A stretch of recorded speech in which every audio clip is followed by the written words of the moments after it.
नमस्कार, मैं जितेंद्र चतुर्वेदी। सबसे पहली बात तो ये है कि आप तारीफ वगैरह कर रहे हो तो बहुत अच्छी चीज़ है। आप ये भी कह रहे हैं कि अभियान को आगे चलाइए, तो दरअसल उसके लिए यह भी ज़रूरी है कि आप भी मतांतर की आर्थिक मदद करिए। आप ही लोगों के सहयोग से चैनल चल रहा है, तो इसलिए डिस्क्रिप्शन में जाइए और डिटेल दी गई है, जितना मुमकिन हो सके उतना अंशदान करिए। अब बात उस हलचल की करेंगे जो लुटियन टीले पर इन दिनों दिखाई दे रही है, और उसे लेकर खासा खबरें भी हो रही हैं, बड़ी सारी चर्चा हो रही है। कहा जा रहा है कि साहब तैयारी चल रही है वो इस बात को लेकर कि अब की बार पाकिस्तान को निपटा देना है। हालांकि इस तरह की खबरें हम भी करते रहे हैं और लंबे समय से जब भी ऐसी तैयारियां होती हैं तो इसी तरह का कयास लगाया जाता है, लेकिन होता कुछ नहीं है। पर अब की बार तैयारी जो है वो बड़ी गंभीर है।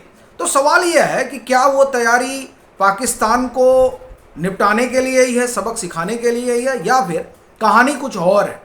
तो वो जानने समझने से पहले ये भी देखना होगा कि कौन सी तैयारी चल रही है। तो देखिए, हुआ क्या है कि पिछले 2-3 दिनों में बड़ी भारी भारी बैठकें हुई। आप ये समझिए कि आधी रात को पीएम बैठे हैं। अब देखिए, जब पीएम ही आधी रात बैठ जा रहे हैं तो जाहिर सी बात है कि चीज़ें कुछ तो है जो हो रहा है। तो क्या हो रहा है, ये सवाल इसलिए और बड़ा हो गया चूंकि खबर फिर यह है कि साहब एनएसए डोवाल साहब भी 2-2, 3-3 घंटा बैठ गए। अब राष्ट्रीय सुरक्षा सलाहकार सामान्य परिस्थितियों में तो 3 घंटा 4 घंटा बैठ के बैठक नहीं लेंगे, यानी कुछ चल रहा है। फिर एक खबर और आ गई कि राजनाथ सिंह ने भी लंबी बैठक की है। अब रक्षा मंत्री भी बैठ जाए तो एक तरह से कहा जाए कि मामला खुद ब खुद गंभीर हो जाता है। फिर एक खबर और आ गई कि जो तीनों सेनाओं के प्रमुख हैं वो अलग अलग जगहों पर जाकर पूजा अर्चना कर रहे हैं। तो अब ये हुआ कि साहब सेना प्रमुख अगर कर रहे हैं तो ये तो तभी होता है, अगर आप भारतीय परंपरा के लिहाज से देखें तो इस तरह का तो पूजा अर्चना का माहौल जब रणभेरी बजानी होती है तब होता है। अब ये सारी चीज़ें जो है ये पैरेलल चल रही हैं। तो ऐसी परिस्थिति में ये जो प्रश्न है ये स्वाभाविक उठता है कि क्या किसी बड़े युद्ध की तैयारी है, और फिर उसमें जो नॉर्दर्न कमांड है उनके जो एक तरह से कहें कि जो वहाँ लीड कर रहे हैं उन्होंने भी जो कुछ कहा उससे कौतूहल बढ़ा कि क्या वाकई में पाकिस्तान को लेकर तैयारी चल रही है। अब जब आप इस सवाल का विश्लेषण करते हैं तो 2-3 चीज़ें हैं जिससे ये लगता है कि नहीं, ये मामला पाकिस्तान का भी तो फिलहाल नहीं है। और ये मैं इसलिए कह रहा हूँ क्योंकि लॉजिकल नहीं लग रहा है। क्यों नहीं लग रहा है उसकी भी बात करूँगा, और ये जो तैयारी है वो क्यों चल रही है इसकी भी चर्चा करेंगे। पहले देखिए, लॉजिकल इसलिए नहीं है क्योंकि अभी मौजूदा समय में क्या हो रहा है।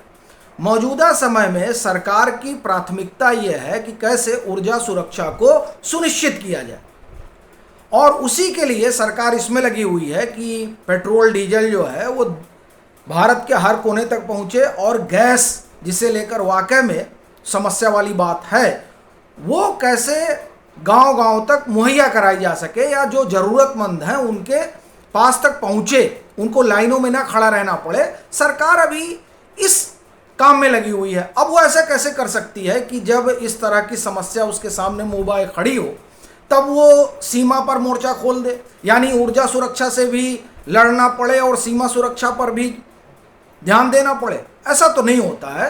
सरकारें जो हैं वो बड़े हिसाब किताब से काम करती हैं। एक साथ 2 मोर्चा कोई सरकार नहीं खोलती है, खास तौर से तब जब ईरान, इजराइल और अमेरिका का अपना ज़बरदस्त एक तरह से कहा जाए कि घमासान चल रहा हो।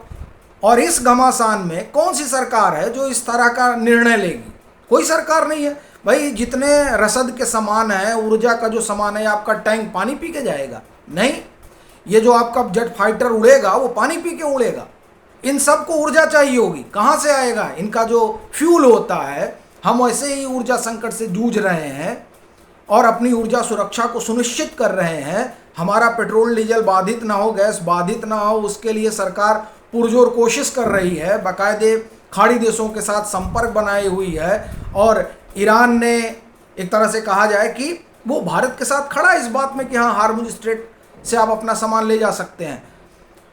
यानी सरकार इसमें लगी हुई है। और ये जो बैठकें हैं, इन बैठकों का हिसाब लगाया जा रहा है कि पाकिस्तान की तैयारी है। मतलब ये कैसे हो सकता है? ये आप कहाँ से आप लॉजिकल आपको दिखता है कि हम ऊर्जा संकट से जूझ रहे हैं, हमें ऊर्जा चाहिए, हम उसको कैसे उससे निपटा जाए, इसमें सरकार पूरी लगी हुई है। और यहाँ कहा जा रहा है कि साहब बैठकें जो हो रही हैं वो पाकिस्तान के लिए हो रही है। ये मुमकिन नहीं है। तब सवाल ये उठता है कि फिर किसके लिए हो रही है, आखिर क्या वजह है? देखिए उसकी वजह है, ये जो बैठकें हैं, ये बैठकें 2-3 कारणों से हो रही हैं। पहला और सबसे बड़ा कारण यह है कि ये जो युद्ध हो रहा है, ये युद्ध अभी खिंचने वाला है और वहाँ पर हमारे ढेर सारे नागरिक हैं। कहाँ? खाड़ी देशों में। उनको सुरक्षित लाना है, क्योंकि अमेरिका की जो तैयारी है वो तैयारी उस 400 किलो यूरेनियम को हासिल करने की है जो ईरान ने इनरिच कर रखा है। और उसे हासिल करने के लिए इनको ईरान की ज़मीन पर उतरना होगा और उसके लिए आर्मी उतारनी होगी।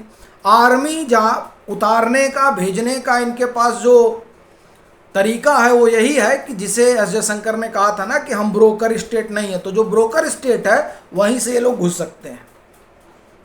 ठीक है, तो अगर आर्मी घुसती है तो वहां स्थिति और विभत्स होगी और युद्ध भी खिंचता है तो भी स्थिति विभत्स होगी। तो ऐसी परिस्थिति में जो हमारे लोग वहां हैं, ईरान में हैं और खाड़ी देशों में, उनको कैसे लाया जाए, इसके लिए बड़ी चाक चौबंद व्यवस्था करनी पड़ेगी। और वो मामला सीधे तौर पर अपने नागरिकों की सुरक्षा से जुड़ा हुआ है। तो जब मामला सुरक्षा का है तो एनएसए बैठेंगे। और उसका एक कारण ये भी है कि एनएसए का अपना एक तरह से कहा जाए कि पूरा नेटवर्क है। वो लंबे समय तक खुफिया विभाग के अगुआ रहे हैं। आपने धुरंधर देखी ही होगी। वो धुरंधर दरअसल डोभाल साहब के ऊपर ही आप कहा जाए कि बनी हुई है। तो ये कितने बड़े धुरंधर हैं वो आप धुरंधर देख के समझ सकते हैं। तो ऐसी परिस्थिति में ऐसे ही धुरंधर को बैठना पड़ेगा लंबे समय तक, 3 घंटे 4 घंटे मीटिंग करनी पड़ेगी कैसे अपने लोगों को बाहर लाया जाए। तो ये बैठकें इसलिए चल रही हैं। ये बैठकें एक और मोर्चा खोलने के लिए नहीं चल रही हैं कि साहब हम अभी यहाँ तेल फुनेल और अपने लोगों को बचाने में लगे हुए हैं और उधर से हम फिर अपनी सेना वहाँ लगा दें। ऐसा नहीं हो सकता है। अपने लोगों को लाना ये भी किसी युद्ध से कम नहीं है। इसलिए वहाँ रणनीति बैठ रही है, इसलिए पीएम रात रात भर बैठ रहे हैं। अब आप कहेंगे कि तो सेना प्रमुख, भैया सामान आपका आ रहा है, युद्ध प्रभावित क्षेत्र से आपका सामान आ रहा है, तो वहाँ पर आपको चाक चौबंद व्यवस्था करनी पड़ेगी। कब कहाँ से कौन सी मिसाइल आ जाए। देखिए कोई जानबूझ के तो आपके ऊपर मिसाइल नहीं मार रहा है, लेकिन अब मिसाइल चली रही है, मिसफायर हो गई तो उसके लिए आपको वहाँ तैनात रहना पड़ेगा। और फिर ये जो परिस्थितियाँ हैं, ये परिस्थितियाँ समुद्री क्षेत्रों में लॉ एंड ऑर्डर को भी प्रभावित कर रहे हैं। आप चौंकिएगा नहीं। जब इस तरह का डिस्टर्बेंस होता है तो लॉ एंड ऑर्डर समुद्र में भी बड़ा मसला बन जाता है। तो अपने शिपमेंट को जो है सुरक्षित लाना है। भैया सबको तेल की ज़रूरत है। भारत जो है, भारत ने अपने तेल की व्यवस्था कर रखी है।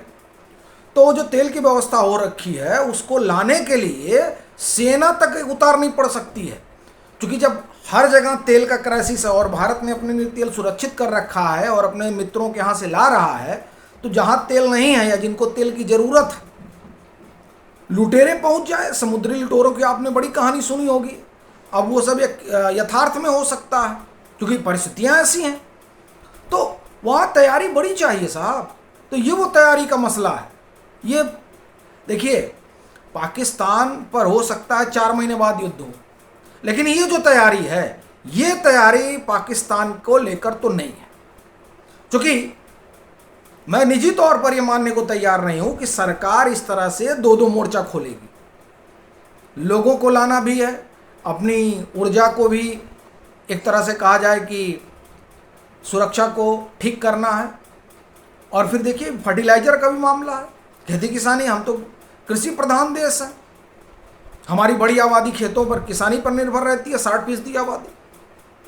फर्टिलाइजर भी जरूरी है। हमारी वैसे भी आप देखिए 1.5 अरब के आसपास आबादी है, उनके लिए भोजन भी चाहिए, तो वो सब तो खेती से ही आएगा ना। तो अभी हम इसमें लगेंगे कि या जो ये कहानी बनाई जा रही है उसमें लेंगे, मुझे नहीं लगता, मुझे ये बात लॉजिकली कहीं से भी फिट नहीं बैठती। हाँ ये जरूर है कि तैयारी बड़ी, लेकिन वो तैयारी जिस रूप में बताई जा रही है वो तो कम से कम नहीं है। बाकी आप लोगों की क्या राय है ज़रूर साझा करें।